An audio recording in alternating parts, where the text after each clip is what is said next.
මේක මට අද එයි කියලා මම බලාපොරොත්තු චිට් එකක්. අමිල පන්ති කතාවක් කියලා. ඒක දැන් අල්ලගෙන කට්ටිය දඟලනව නේද?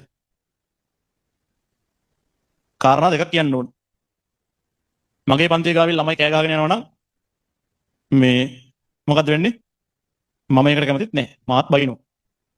ඔය මේ නීතියේ තියෙන જાති කීපයක් මේ එකක් තමයි ශනික කෝපය කියලා එකක් තියෙනවා.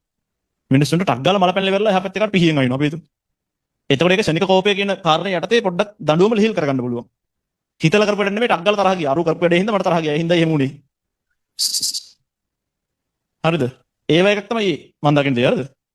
ළමයි කියන්නේ තමන්ගේ පන්තිය කර කර ඉද්දී එහා පැත්තෙන් වෙන උන් දොරවල් වලට ගහ කෑ ගහ හූ කියනවා නම් ඒක මට උනත් බලපයින් මාත් ඕන තරම් බැලලා දෙනවා මේ පන්තිවල ළමයින්ට. අරුන්ගේ පන්තිය නම් මොකද මන් දා ඉන්නේ කියලා කියලා තියෙනවා. හරිද? ඒක මේ වෙනවට නිකන් මේ අර විවේචනය කළ යුතු සාධකයක් මම දකින්නේ යාළුවා හින්දා මේ කියන්නේ මේ කියන කරු තර්කානුකූලව තේරුම් ගන්න. හරිද? දෙවෙනි එක තමයි කවුරු ගුරුවරට ඇත්තටම අමිලට මේ එහෙම කරන්න එපා මල්ලි කියලා පෞද්ගලිකව ඕනනම් කියන්න තිබ්බා Facebook එකට දාන්න නැතු. එතකොට ඒක Facebook එකට දාන්න නිකන් කට්ටිය වට කරගෙන තමන් නිකන් දායක සභාවක් ගෙන්න ගන්න දන්නේ තමන්ට එකක් තමයි කොන්දපන්න නැති හින්දා. හරිද? අනිත් එක තමයි නිකන් අර නිකන් කවුරු හරි කියන්නේ. හිතන්න සමාජයේ පොරක් වෙනකොට පොරකට බැනලා පොර වෙන්න පුළුවන් නේ. අන්න එහෙම කාරණයක් ඒගොල්ලෝ බලාපොරොත්තු වෙනවා. ඒක දෙවෙනි එක. හරිද? තුන්වෙනි කාරණා තමයි ඇත්තම කතාව. සමහර පන්තිවල ළමයින්ගේ හැසිරීම හොඳ නැහැ. හරිද?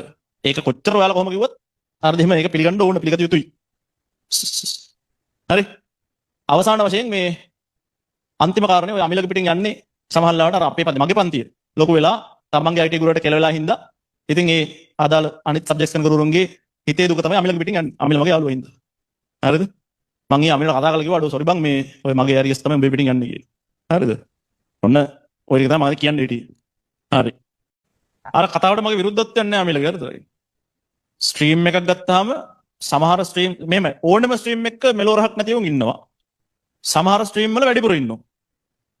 ඒක මට වුණත් දැනෙනවා. කියන්නේ දැන් ඒක කියන්නේ අපි සමාජයේ ඉස්සරහ කතා කරන්න ගියොත් අපි නිකන් නරක මිනිස්සු වෙන එක වෙන්නේ. හරිද?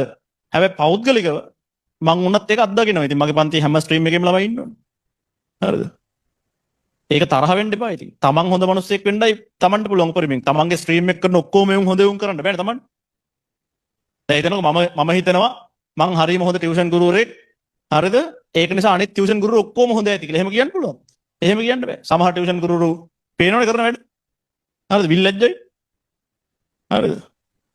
එහෙම කියන්න බෑ. මම නිකමට හිතනවා මේ